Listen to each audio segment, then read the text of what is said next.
Today we're going to talk about three 1-inch sensor cameras, the DJI Pocket 3, the Insta360 1-inch RS360, and the Sony ZV-1. And while this is the Mark 1, Mark 2 also applies, RX100 also applies. These are very different devices, however they do share a few similarities, like 1-inch sensor, somewhat pocketable, and can be excellent travel companions. But the dilemma is, what if you can only have one? That might be difficult, like asking to pick your favorite kid. And the safest bet would be to pick the newest. Bruh. We'll cover vlogging, image quality, size, and more. Chapters in the description. Let's start off with vlogging. When people think of vlogging, they think of someone with a selfie stick pointed at themselves and walking. So let's entertain that idea. With the DJI Pocket 3, you can skip the selfie stick and hand hold it. It's designed for that. The Insta360 requires the invisible selfie stick, and in practice, that works great.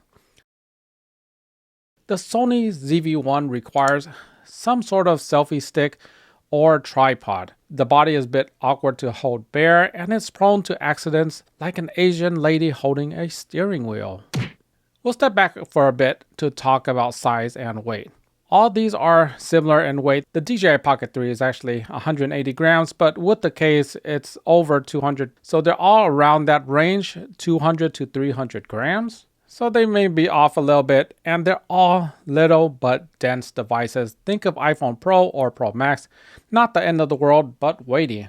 The shape is tubular for the 360 and the Pocket, and in use, I would rank the highest pocketability to the ZV-1, followed by the Pocket 3, followed by the Insta360. And the reason for that is the 360 is the thickest of the bunch and covered by a sticky rubber guard that doesn't slide very well, like tight jeans after a trip to the buffet.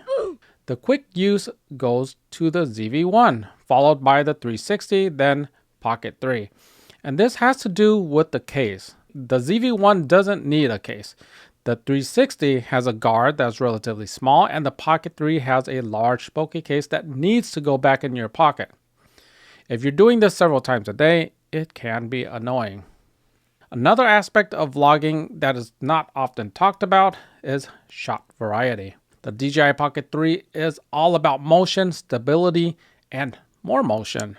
It has a single wide-angle view, or more if you include the wide-angle adapters. However, that's not really the same as having a wide, medium, and close shot. That said, you can move the camera closer or further to get your desired shot.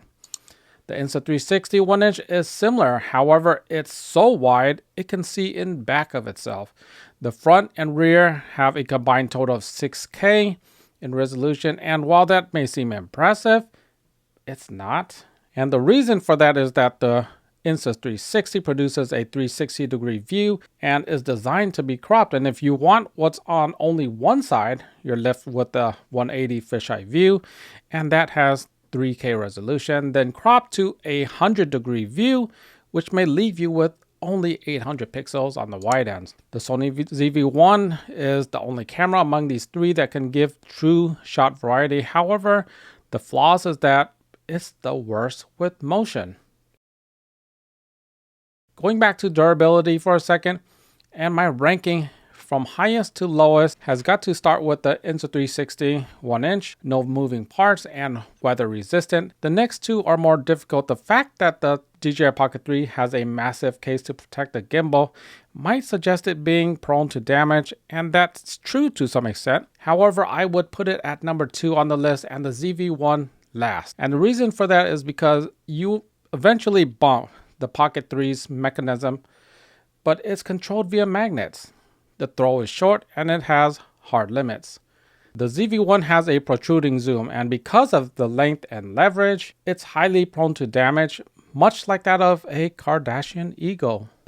When it comes to mic options, these two accept USB-C. This one takes the native mic 2 from DJI, and if you weren't a really cheap Asian like me, then you might have got it.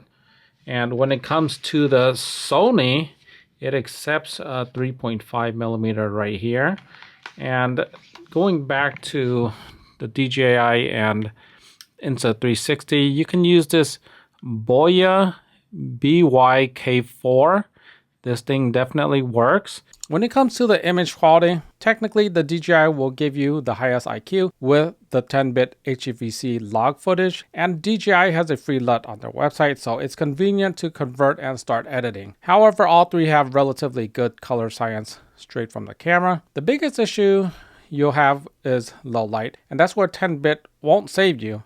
And this is where sensor size matters most. With the Insta360, you might be cropping a lot, effectively using a smaller portion of the sensor. So between the Sony ZV-1 and the DJI Pocket 3, it's close, but the Pocket 3 takes it here.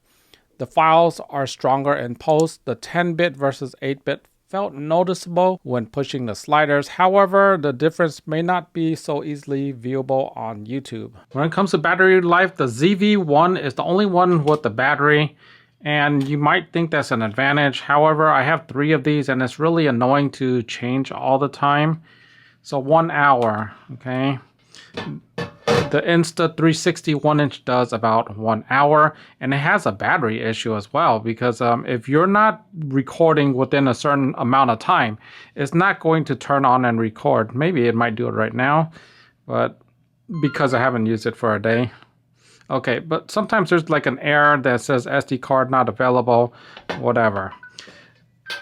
The Pocket 3, this thing has no battery, no changeable battery. However, the battery life is incredible. I got a whopping 2 hours and 8 minutes of 4K recording with the screen on at 50%. So that is an incredible amount. And if you don't know by now, this thing charges extremely fast, 25 watts, and you should charge it in no time, like in less than an hour. These might take like a few hours, like 2 or 3 hours to charge. This one, extremely fast to charge, especially 0 to 80%. I believe it was like 20 minutes. It is ridiculously fast. So at the end of the day, I hate to sound cliche, but these are different tools. The ZV-1 is a conventional photo camera that excels in stills and video, not so much with motion.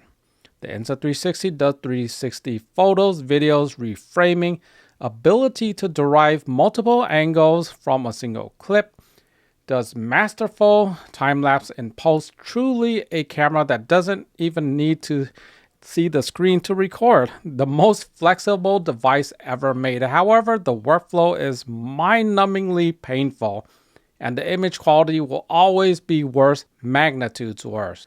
The Sony ZV-1 is more of a filmmaking tool where you set up sticks, set up shots, and create a scene through the most basic core values of filmmaking. And because of that, it can be a bit difficult to work with. The Pocket 3 is an enthusiast camera where action moves by fast and you don't want to compromise image quality. You don't have time to frame up subjects, where motion becomes your tool of choice for engaging videos. I think as time goes by and you settle for 1 or 2 of these tools, you'll find out all of them have very strong characteristics. And I know for me personally, I'll likely use the Pocket 3 most because I'm working with larger cameras for static style shots. And a secondary camera doubles as a motion camera, and a very high quality motion camera I find very appealing. Am I getting rid of the others? And the answer is absolutely not. I use the ZV-1 as a secondary or primary camera. All the time, the top-down shots on this channel, there is no camera that is this small that can work that well. However, it's likely never going to go with me on a trip ever again. The Insta360 is one of the most incredible cameras I've used, and my feelings towards it's kind of a love and hate relationship. There's a lot of high moments, a lot of low moments, but when I'm churning out a lot of footage, it kills my soul like an abusive relationship. Bruh. So yeah, the new kid on the block, the Pocket 3, is a winner, and I'll likely use it the majority of the time among these 3. What do you think about these cameras? Let me know in the comments below. Anyhow, thank you so much for watching. Be sure to like, subscribe, share. See you in the next one. Take care.